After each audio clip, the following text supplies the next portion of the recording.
हरे भगवद गीता अध्याय 2 श्लोक संख्या 61। तानि सर्वाणि संयम्य युक्तासीत मत्परा वशे हि यस्य इंद्रियाणि तस्य प्रज्ञा प्रतिष्ठिता।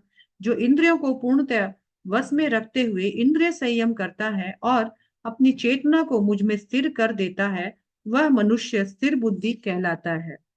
यहाँ भगवान हमें कल के श्लोका के साथ जोड़ करके आगे भगवान बता रहे हैं कि सेंसेस को कंट्रोल करना क्यों जरूरी है।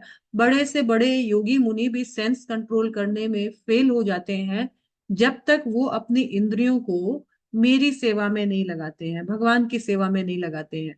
तो यहाँ पर एक श्लोका है, ऋषिकेण ऋषिकेश सेवया भक्तिर उच्यते। जब हम अपनी इंद्रियों को, इंद्रियों के स्वामी जिनका नाम है भगवान ऋषिकेश, कृष्ण का एक नाम ऋषिकेश भी है, जब हम अपनी इंद्रियों को ऋषिकेश की सेवा में, जो इंद्रियों का स्वामी है, कंट्रोलर है, उसकी सेवा में लगाते हैं, तभी ये इंद्रियां कंट्रोल होती है। हम इंद्रियों का दमन नहीं कर सकते हैं, किसी वस्तु को सप्रेस नहीं कर सकते हैं।